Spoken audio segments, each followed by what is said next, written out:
Welcome to Excess Returns, where we focus on what works over the long term in the markets. Join us as we talk about the strategies and tactics that can help you become a better long-term investor.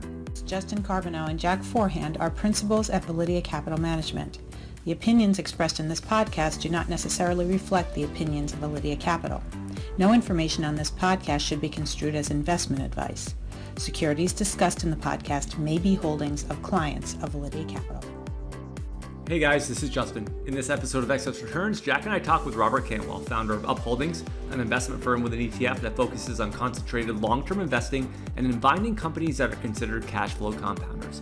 We talked to Robert about his hedge fund's conversion to an ETF, which is a first, and things like his bullishness on China, his cautiousness on certain types of growth companies, portfolio construction, concentrated investing, investor returns, and lots more. We ask Robert a key question at the very beginning, but you have to listen to the very end to get the answer, and don't skip ahead on that. This is a good discussion around a strategy that is very different than just buying the overall market. Thanks for listening. We hope you enjoyed this discussion with Upholdings' Robert Cantwell. Robert, how are you? Thank you for joining us today. Hey, Justin. Great to be with you.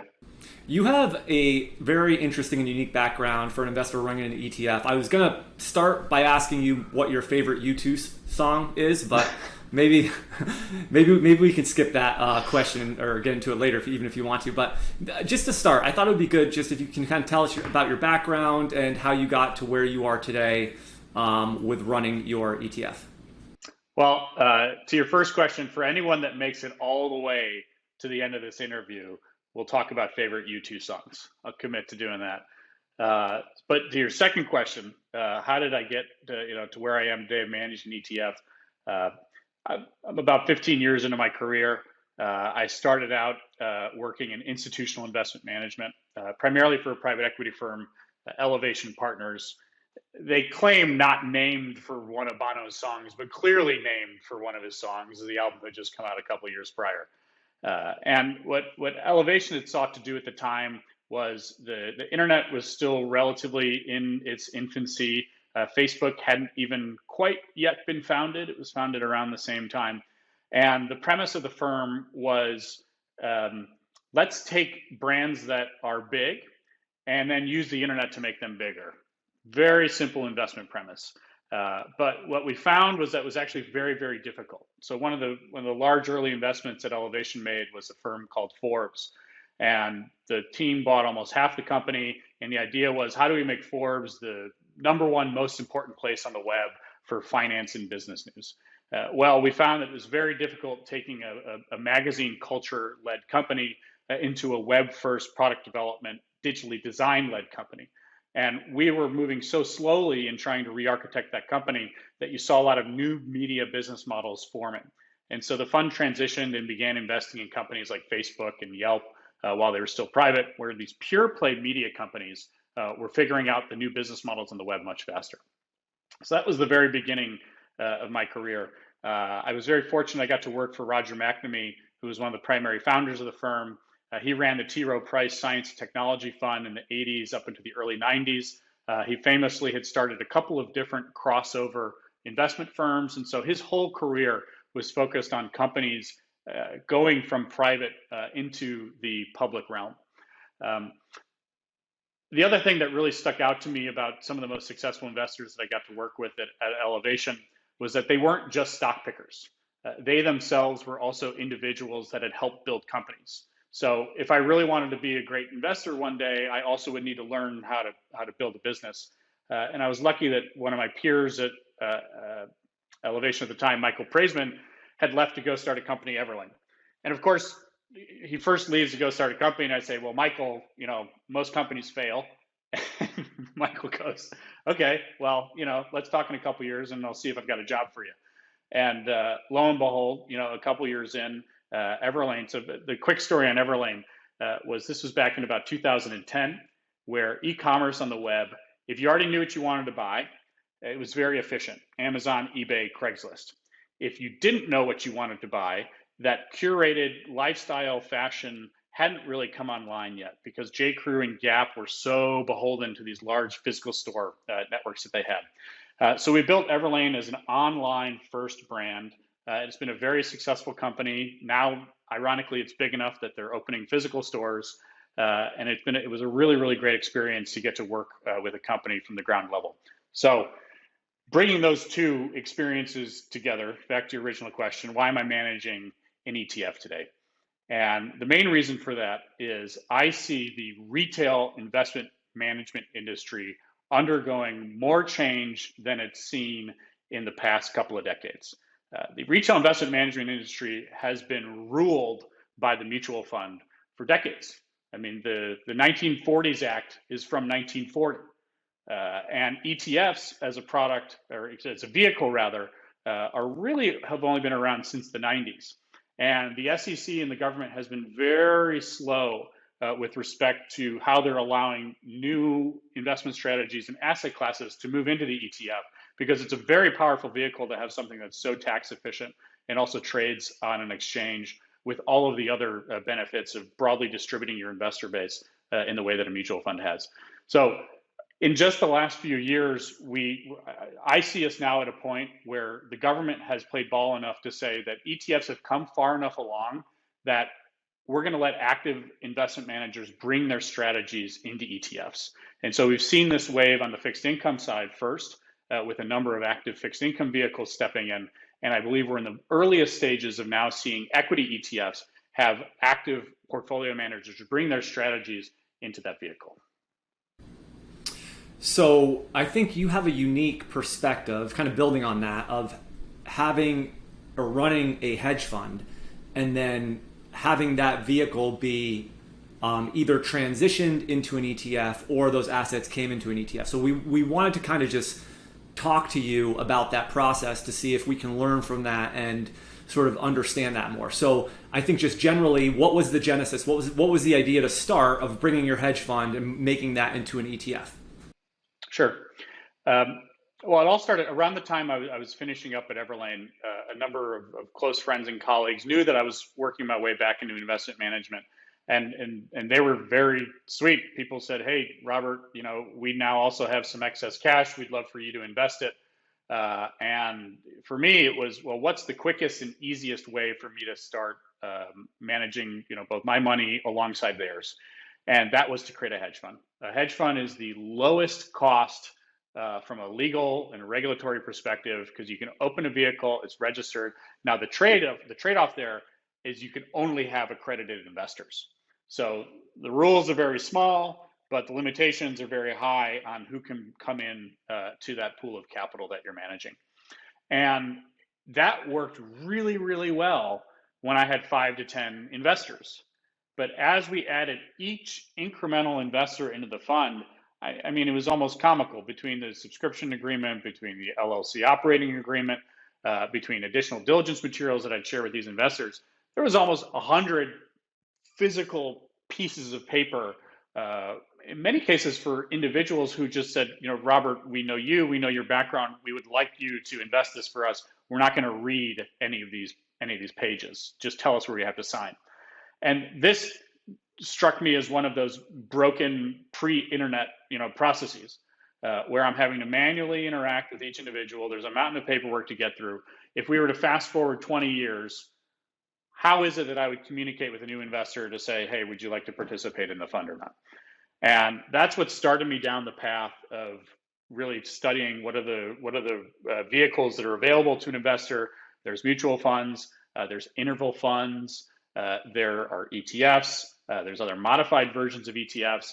And I was very pleasantly surprised at having kind of gone through the nitty gritty of it with lawyers who I actually thought were pretty progressive.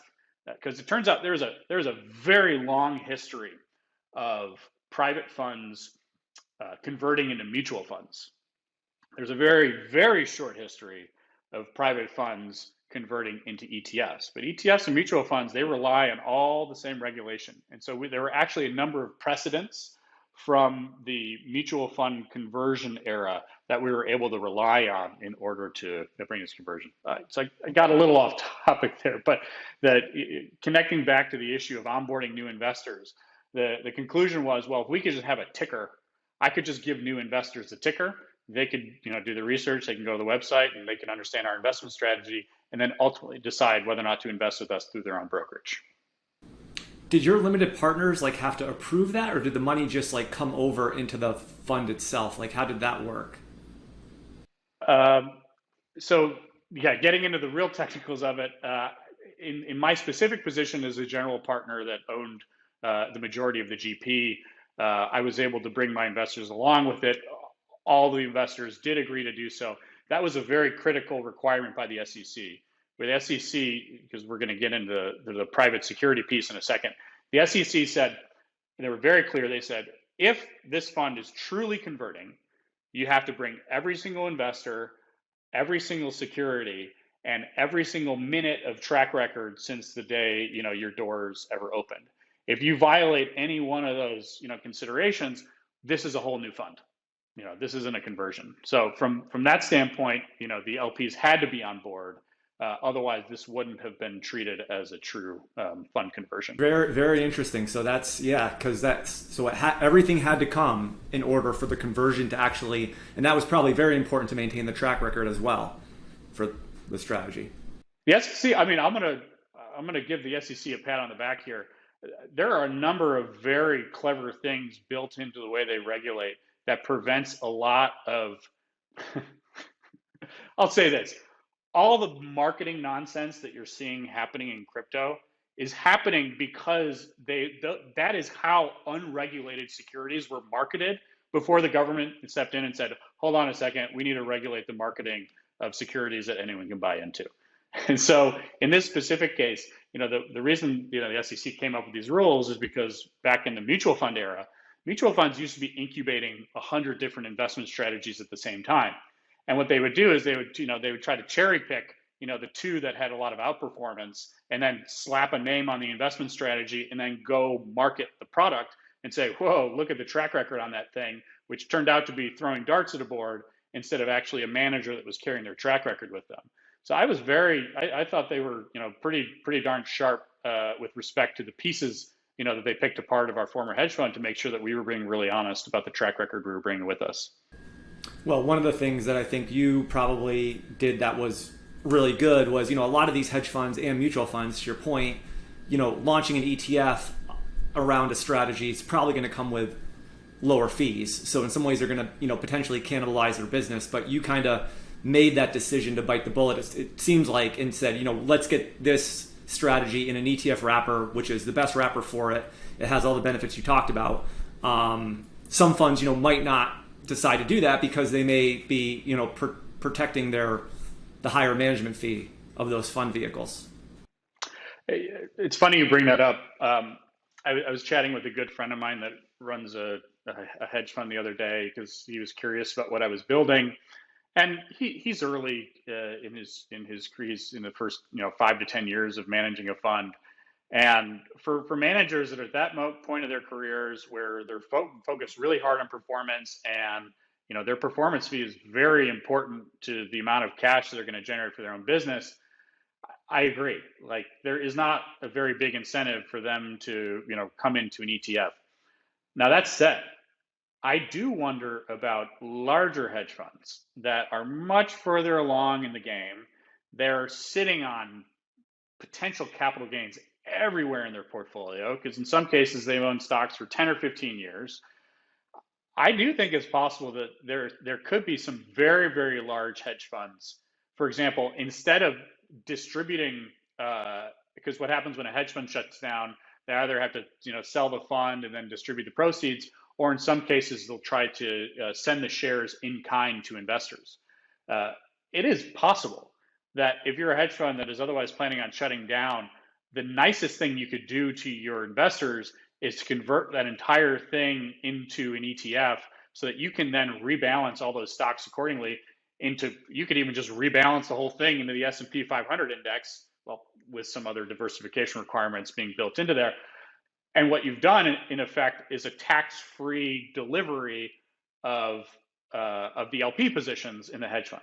So the money incentive is there to do it. So I think it's going to happen, but it's going to take a very thoughtful, patient manager because it's a lot of work. It takes a lot of time, and your investors aren't necessarily paying you to go through that brain damage of working through the conversion. I want to shift and talk about your investment strategy a little bit. Usually when I look at the holdings of any given fund, it's usually pretty easy to say they're a value guy or they're a growth guy. But when I look at yours, they really seem to span. You have some large growth companies, but you also have Berkshire Hathaway. So I'm wondering if you could just talk about your strategy and what goes into picking the stocks for the fund. Yep. We've been very pleasantly surprised to see that our strategy has took us into a couple different areas. That was certainly not our intention at the beginning. I definitely didn't think 2 years ago when I was starting to manage a high growth fund that Berkshire Hathaway would be one of the largest stocks that we owned around the time that our ETF finally came out. So for us, the two most important components are, has the business already achieved cash flow break even or cash flow positive? Which means that they have in effect proven that their business model can be profitable and then can be scaled further from there. And then the second requirement is, if the business is generating any cash, do they have opportunities to reinvest that cash to continue to grow the business, to either sustain the growth rate, accelerate the growth rate, diversify into new business lines, to widen their moat, whatever the case may be. Because for the investment horizon that we have, which is 10 years, 20 years, however long we need to be invested, we have no interest in management, sending that money right back to us. So now, what this means with a company like Berkshire was a very unique case, because normally our preference is businesses like a Facebook or an Alibaba, where Alibaba has $1.2 trillion that transact over marketplaces and has a management team that has found opportunities to deploy that capital into payments, into cloud services, into all sorts of very high return on capital industries in which they capture a high market share position. So that's really a dream security. But where Berkshire really came into play is 6-7 months ago. I've been a Berkshire shareholder since the beginning of my investment career. So I've been very close to the stock. But for Berkshire to be trading at about to a little bit discount to book value, when the rest of the market was ripping to valuations that we had a very hard time justifying, it was one of the most obvious times in the entire history of Berkshire Hathaway to buy the stock. And what was really cool is that not long after we bought into our position of Berkshire started buying back its own stock. Buffett and Munger had been getting so much shit about not deploying a lot of capital during the COVID crisis, that people have missed the largest and most important acquisition that Berkshire's ever made, which is their own shares. Now, the issue with this for Compound Kings long-term is, as I've said, our goal is to be invested with management teams that are finding new opportunities to deploy that capital at high returns on capital. Berkshire was trading at a discount to its book value, and so buying its own book value was the most obvious deployment of that capital. So we need to be really careful about what we're willing to pay for a business like Berkshire, particularly now that it's rallied so much going forward in the future. But that's how a company like that can end up in our portfolio, because the places where that management team was going to be investing was a really high return on investment area. It's interesting because a lot of growth funds, when they don't find growth stocks that are attractive to them, they'll still buy more growth stocks. But it seems like for you, if you think that part of the market might be a little more expensive, or at least certain parts of it, you're willing to go down and buy a Berkshire. You got it. And we had to sell out. I hate selling growth stocks because I love the companies. There was this business, Tiger Shares, Up Fintech Holding, which is a Hong Kong. It often gets called the Robin Hood of Asia, and it's a little bit more complicated because they have a competitor, Futu, that's there. But the Tiger team is much sharper. Interactive Brokers is a key investor in them, and they're running their business for the long term. But their stock went up 10 times in 6 weeks. And as investors, we have a fiduciary obligation to revisit the investment and figure out whether or not the market opportunity and expectations for growth over the next 5 to 10 years can justify that sort of crazy valuation. So I do think we were in particularly extreme territory in this sort of November to February timeframe. But market's a funny thing. It can get even sillier again. It seems like your process is largely discretionary, but do you also have quantitative portions? So in other words, do you screen maybe out the list of all stocks down to a smaller list, and then maybe you analyze those? Or does quantitative investing play any role in your process? I definitely think all the best investment firms are able to marry the quantitative and the qualitative sides of it. So for us, where we focus on the quantitative side is really at the industry and operating metric level. So if we think about our funnel for how do we evaluate a new investment, ideally we start with an industry that we know already. We track the market share of the leading players within that industry. Normally what you like to see is a stable to growing market share. And then what you look for is, well, what's the business model that's underneath that market share grab? Is it a good business model that's going to keep eating more or keep delivering more cash in the future? And then the last piece of it is valuation and whether or not the price is going to let you participate in that or not. And there are plenty of examples where you can see companies that maybe you see this a lot on the growth side of the world, where there's companies that are gaining market share really quickly, but their business models completely suck. And that keeps us out of a lot of things. You talked about valuation, and valuation, or at least traditional valuation metrics, have come under fire a lot recently. Your traditional PE ratio or things like that. How do you think about valuation? I mean, do you use traditional metrics, or do you have a different way you look at it? I certainly think there's, we talked about using book value with Berkshire.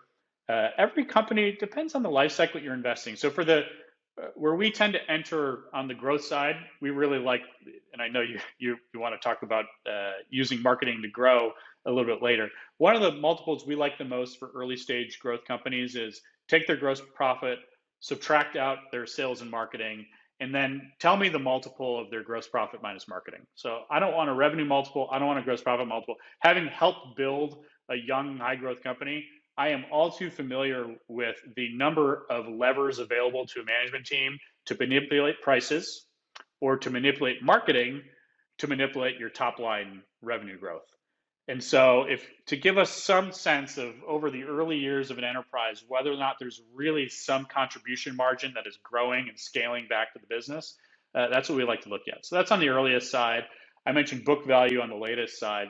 And for companies that are, let's say, a business like an Alibaba or like a Tencent, where you have these conglomerates, they're actually a little bit more complicated because we look at their investment portfolio, we take their investment portfolio and we value that mark to market in real time, and then we separate out their operating assets. And we tend to value their operating assets at a value at a multiple to ideally free cash flow, although in many instances, these companies are in investment mode. So we focus first on their operating cash flow line. We think about what a normalized amount of CapEx to keep their existing business going.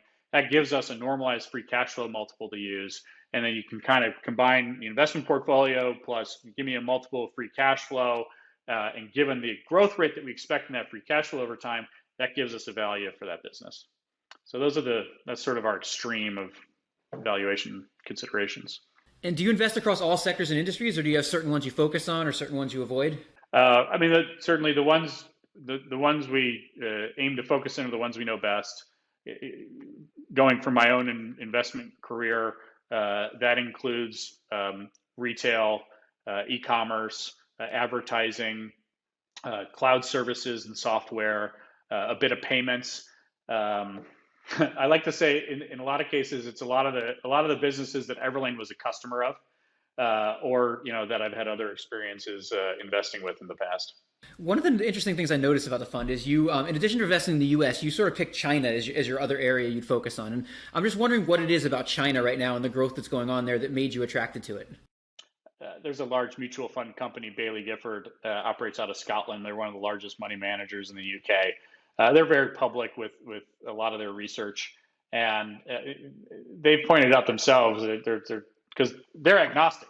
They have no bias to the U.S. over China. They'll invest anywhere in the world, and they always sort of point out, they're like, yeah, we're a little confused. The Americans allow the competition that they're in with China to cloud their judgment over the quality of some of the companies that are getting built there. And I thought it was nice to sort of hear this outsider perspective on what they see across these, large leaders competing against each other. There's a very long list of publicly available information about the hundreds of millions of people that have come out of poverty in China, about some of the many progressive measures that they are making to continue to allow the private sector to flourish. There's a lot of mixed messages around how the countries are going to play with each other with respect to allowing securities to trade on each other's exchanges. The free flow of capital between the two countries is pretty critical to the continued growth of both of those countries. So barring a complete war and shutdown and separation of economies, which, by the way, is going to have so many other ripple effects and affect so many other things in negative ways, for the most part, I think that anyone that's got a 10 plus year investment horizon ought to have at least a quarter of their portfolio in Chinese securities, if not more than that. And at this particular moment in time, given a lot of the things I just listed of contention between the countries, debate over where Chinese stocks are going to be listed, a number of companies in China have gotten defensive because the US has gotten more aggressive, and they've made sure that they now have a listing in Hong Kong in addition to the US, in addition to mainland China. And as investors, the more exchanges that trade the shares, the less risk there is to us, because we can always take our shares to another exchange and trade them there. So this cloud of uncertainty is exactly the type of situation that has created opportunities for us as investors. Alibaba, that I've referenced, even if you include their entire investment portfolio in the valuation, is trading at a little bit under 20 times free cash flow, which is I'm pretty sure that's close to a value multiple. But I guess I'd have to ask other value investors to get their opinion. So it's a rare moment where we're seeing some of the best prices we've ever seen for businesses that have incredibly high market share and really strong industries with a lot of profit growth ahead of them. For the time being, that's why we're drawn there. It sounds like you take a really long-term view with your investment just approach and philosophy, but also like the holdings that you're buying. You're sort of looking at these as long-term compounding machines that probably will be in the portfolio for a long period of time. Although you can correct me if I'm wrong, but where I want to sort of go with this question is, how would you explain your sell process or your sell philosophy? Because a lot of times that can trip investors up. So how do you go about thinking about when you prune a position and the sell strat? So it's the do as I say, not as I do. We've screwed up selling as much as anyone else has screwed up selling, but we are very clear about how we're supposed to sell when we do sell, which is the number one reason to potentially abandon a security that you did all this research and you justified all the work and the price was right is there a deterioration in the market share for that business? And what's causing it? Is it something that the management team can fix in the short term, or is this now an inexorable trend for the company? And that multiple that might look cheap perhaps isn't so cheap. I'll use one example here, which is it's a smaller position in our portfolio, but Google. Google is a company that obviously has a very strong moat. It's attracted a number of different investors across both value and growth spectrums, depending on however they like to approach it. And our issue with Google, which was formerly a larger position in our portfolio, is that in two critical areas of their business, so their companies primarily, they have their advertising on Google, advertising off Google, they have YouTube, and then they have their enterprise services in cloud company.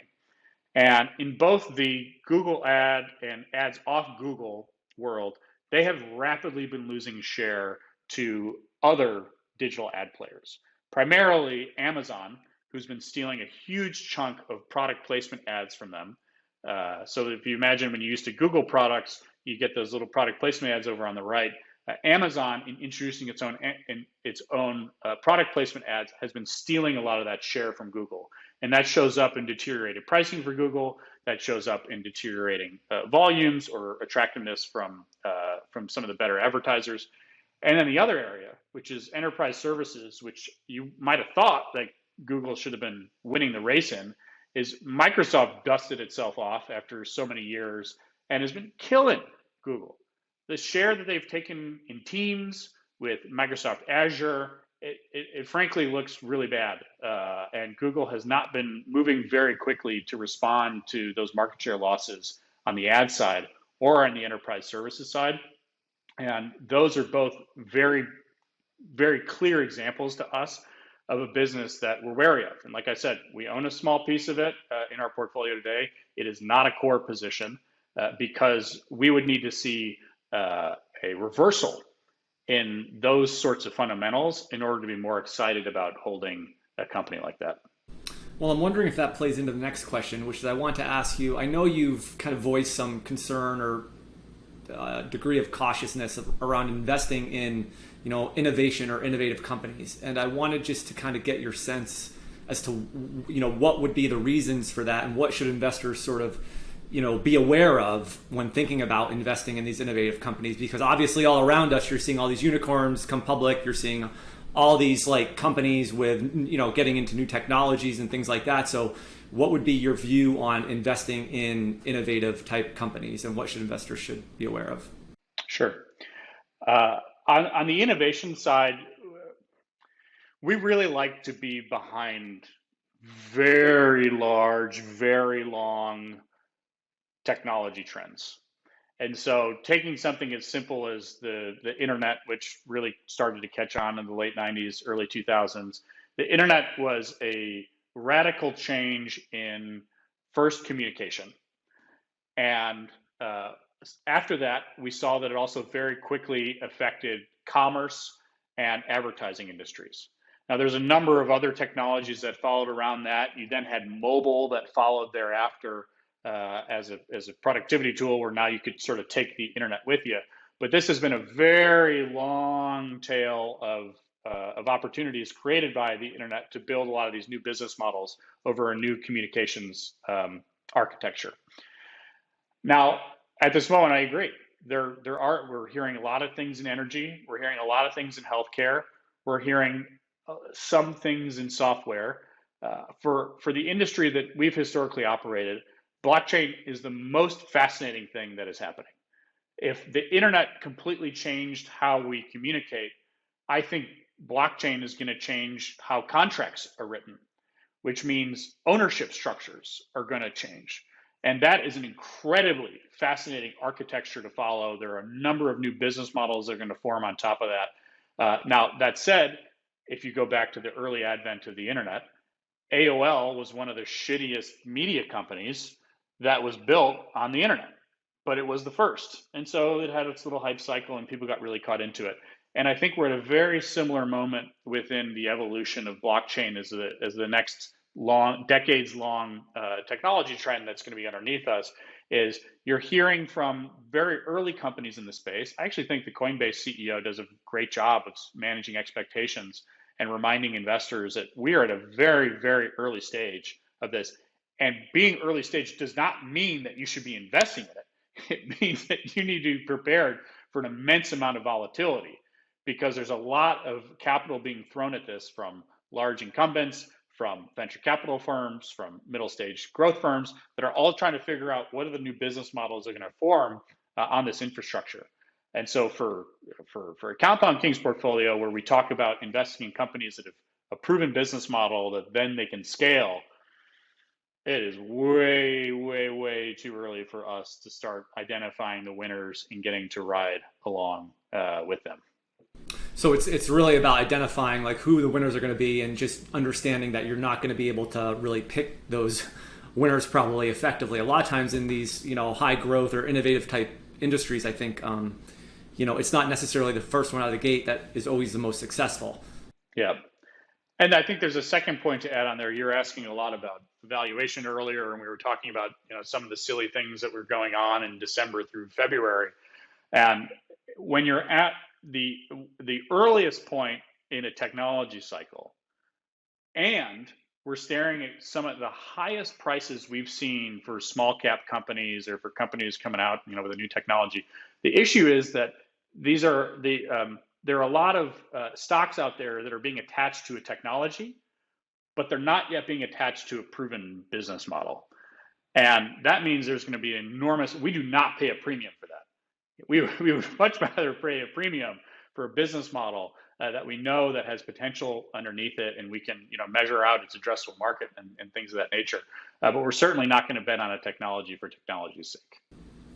I think one of the unique things about your ETF is you might be the only equity ETF that has authorization to invest in private securities. We were talking before the podcast, fixed income ETFs can do it, but on the equity side, it's really, I think you might have the only ETF that's currently has that authorization to do that. So even though we're talking about, I think, some of the risks and downsides of investing in companies that are too early stage, I mean, how do you, with that authorization, how do you view the role of private companies in your portfolio today? So first, a little background on that. You're asking about converting our hedge fund into a public security before. And we were pre-IPO investors in Airbnb.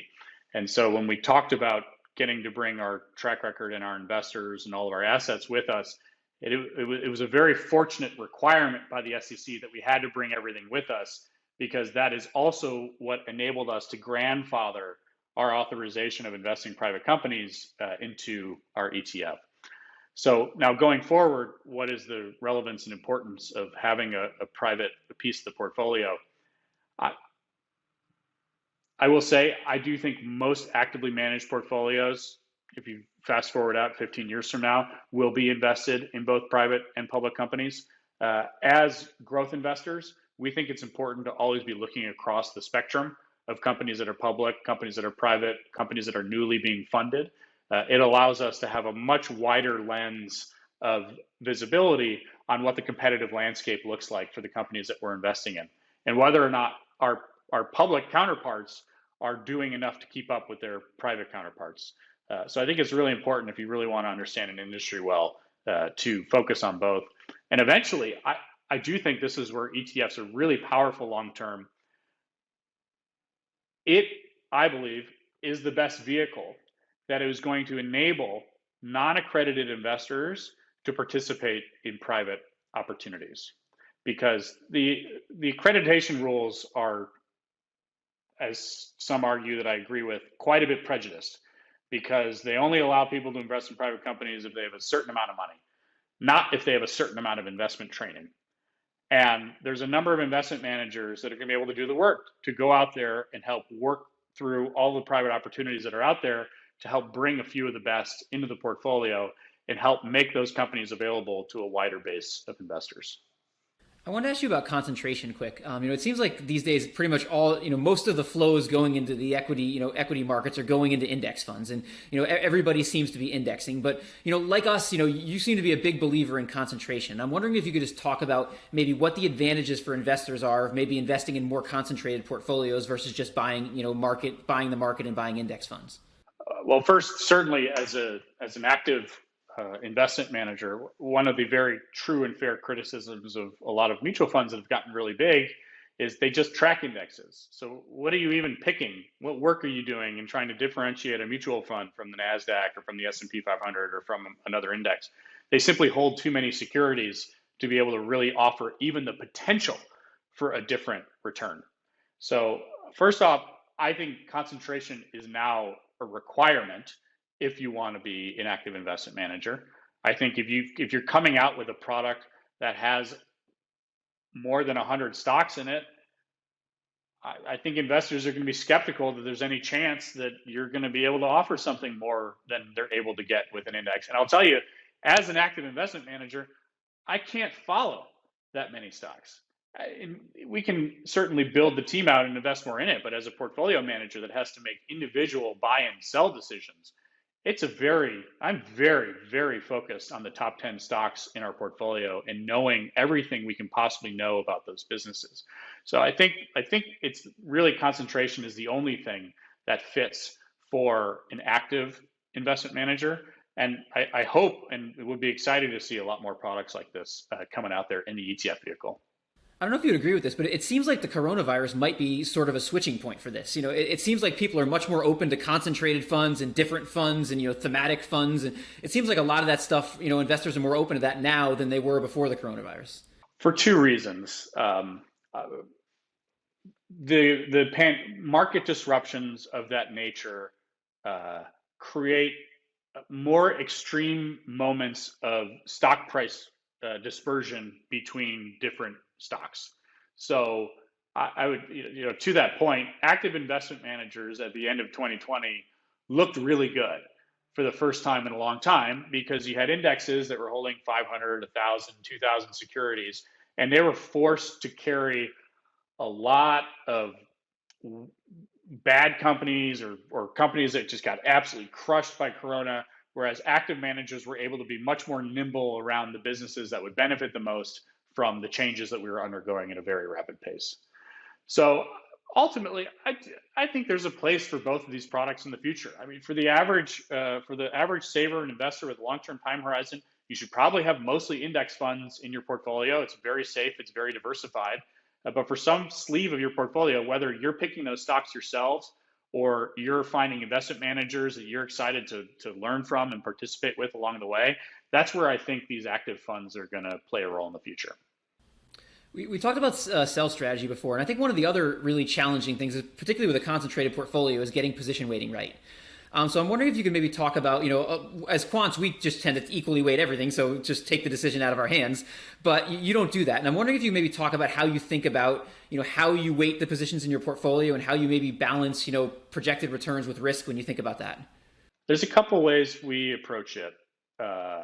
One is we absolutely think of our entire portfolio as forming a company.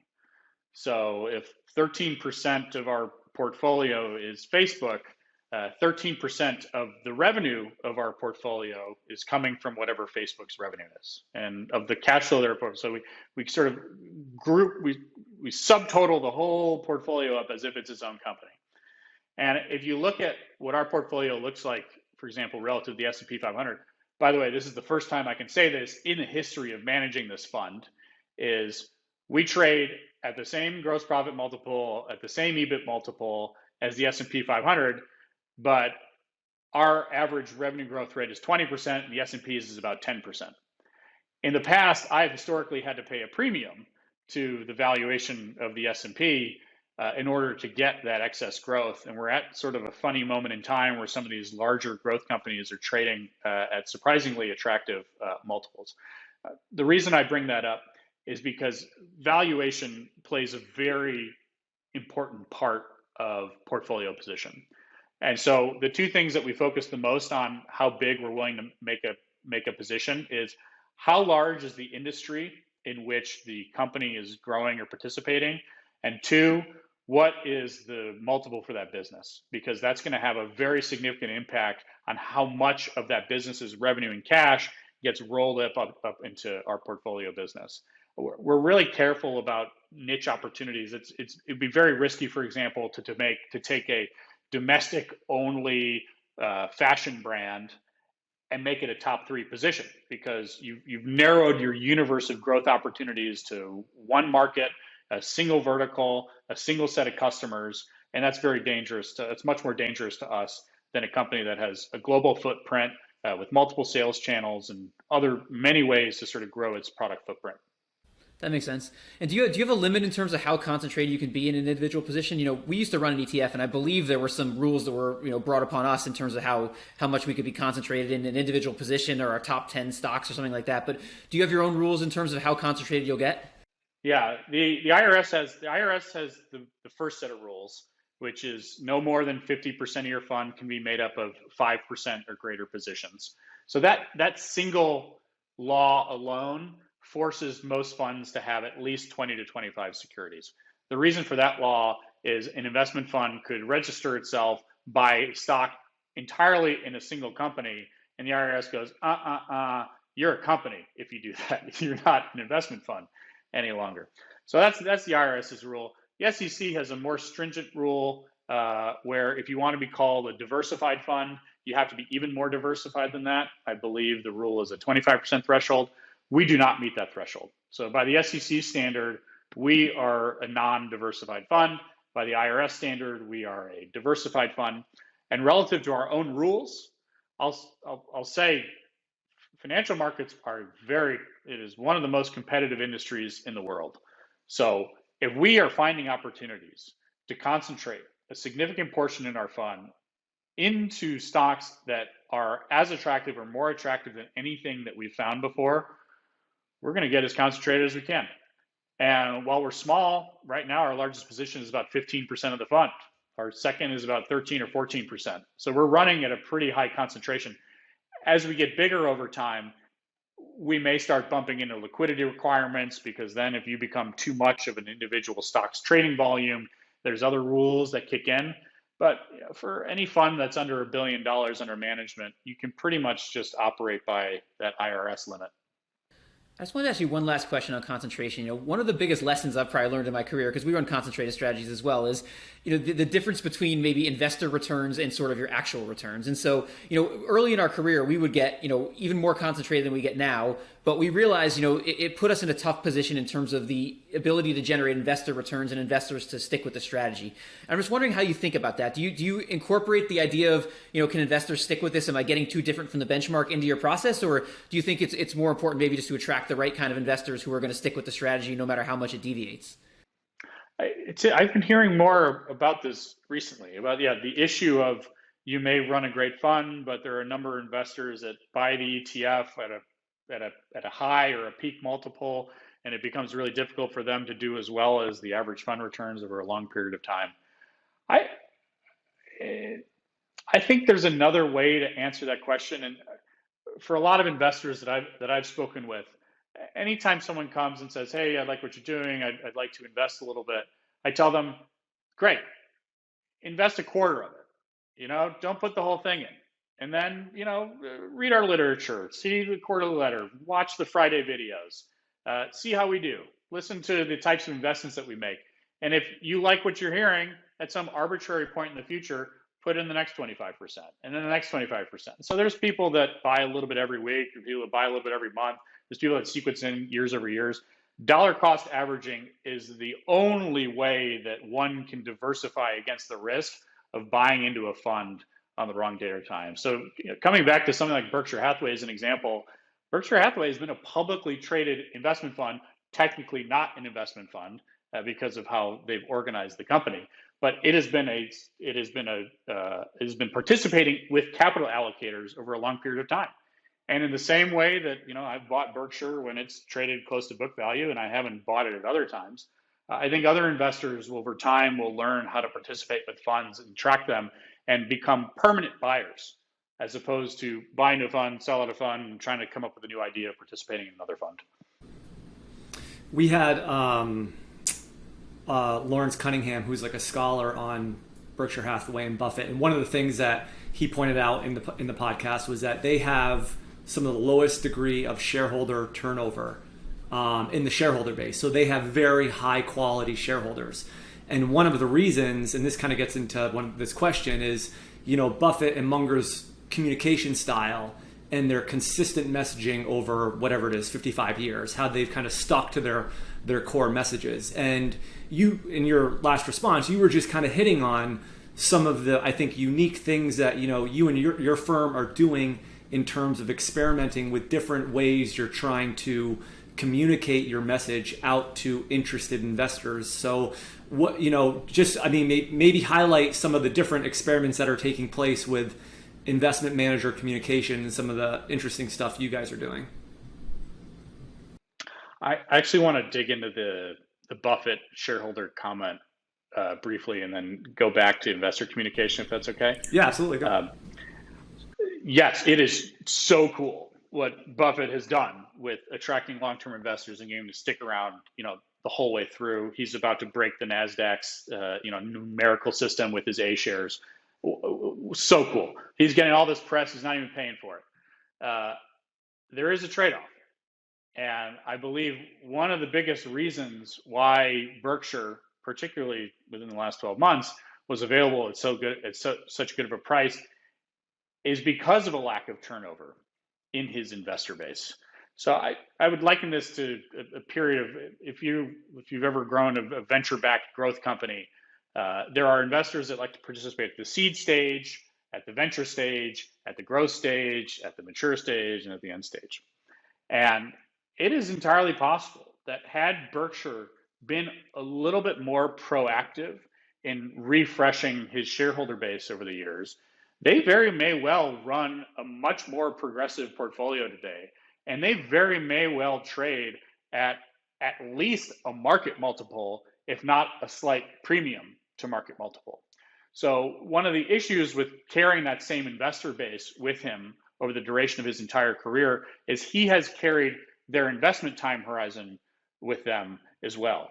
So there are very few 22-year-olds that are looking at Berkshire Hathaway and saying, I can invest in that for the next 50 years, or the next 30 years, or the next 20 years. And so this is where, I'm 37 and I have a 6-month-old baby. And so my investment horizon is 18 years until I need to turn money in Compound Kings into money in, college funds for the baby. And if I run this company correctly, Compound Kings will always have that 18-year investment horizon in mind for other folks that are early in their careers and are interested in potentially achieving a higher return, knowing that there's a little bit more volatility that comes with that. So fundamentally, I think there's a different investment product that can be offered. There's something in between, a 1-year holding period and a 55-year holding period that we think has to be considered. So then the second part of your question around investor communication, which this is another one of the areas that I looked at Buffett with so much admiration, because he held his annual meetings, and by doing his annual meetings, he was able to bring so much more attention to what he and Charlie were doing than if he operated quarterly earnings calls. He knew that he was just going to dilute his own message if he was out there every month. So I think Buffett has had a much more progressive communication with investors, even though he's been doing the same thing for so long, which is rely on something that's once a year and let the press tell your story. He gets very active with the press after in the period of time between he launches the letter and then he does the gathering in Omaha. And it's like he's like promoting his own tour. He writes the letter and he goes out, he does all the promotion, and he sells the tickets and he fills the seats and he puts on a show. That's super cool. And I think a lot of investment managers are trying to think, now that they have the web, how do I do this? I think Cathie Wood, everyone's got an opinion on her because everyone has heard what she's doing from her. And I think it would be awfully great if every investment manager found opportunities of becoming more public with their research or their process. Because that way, the more opinions you get on what you're doing, then it's your job as the investment manager to figure out which one of these have substance, which one of these do I need to reply to, which one of these are trolls and we can just ignore, and there's that nonsense. But I think you need to meet investors where they are. And I've got a lot more to learn from you all. I'm new to this. I'm still testing out Twitter and YouTube videos and things like that. But I can even tell from little interactions that you get from people offline that are saying, hey, I heard this or I saw that. It's really cool to get to do opportunities like this as a new manager.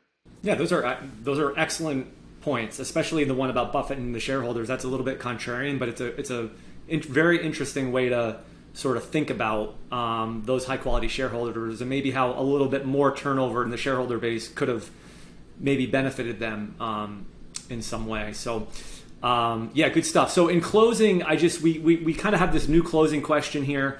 And we want to ask you, based on your experience in the market, if you could impart one piece of wisdom or teach one lesson to your average individual investor, what would it be? It's a monster question. Is there a man? It's a tough one. And you guys have interviewed some very impressive folks. So I'm not going to try to outperform any of them. I think especially this is something I work through a lot with new analysts that have joined me at Upholdings. Is unfortunately you can't take what management says at face value.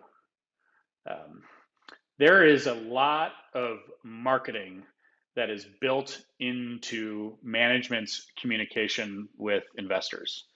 And the way that I train it, or the way that we talk through it, is if management says something that becomes an absolutely critical part of your reason for making an investment into that company, you need to identify your own sources of truth to validate that metric, that claim, that competitive positioning, whatever that is.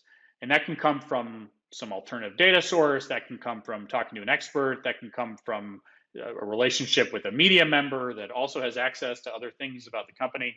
And what I've found in encouraging individuals to identify their own truth around the most critical reasons that they own a company is it immunizes you from all of the noise that happens, because the press tries to take positions on companies. It tries to paint, good versus bad. Management teams just try to promote their companies until they're blue in the face. But if you've done your work to validate that specific truth, which is your reason for owning the stock in the first place, it's like it's a piece of protection that makes you really excited to see the share price go down, because then you're like, give me more. I know that this business model is working, and I know that it's going to do more for shareholders. So I'm happy to buy more and more of it. Good stuff.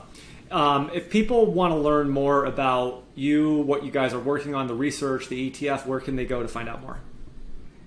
The first place is really the kingsetf.com, KNGS, and we're on the web. So if you want to find us from there, we respond to emails and all the new stuff. So great. We'll put links to your site and research in the show notes as well. So listen, Robert, thank you very much for joining us. This was really great. We really appreciate all the time, and best of luck with the new ETF. We're very excited for you. Justin, thank you. Jack, appreciate the time. Nice being with you guys. And if you're wondering why I asked Robert about his favorite U2 song, that's because he started his career at Elevation Partners, a private equity firm co-founded by U2's Bono. Robert's top U2 track is In a Little While, which he considers vastly underrated. The song's actually about a hangover, and it later became one of Joey Ramone's favorites in his final days. As Robert put it, what more can you ask for? Hi guys, this is Justin again. Thanks so much for tuning into this episode of Excess Returns. You can follow Jack on Twitter at @PracticalQuant and follow me on Twitter at @JJCarbonell. If you found this discussion interesting and valuable, please subscribe in either iTunes or on YouTube, or leave a review or a comment. We appreciate it.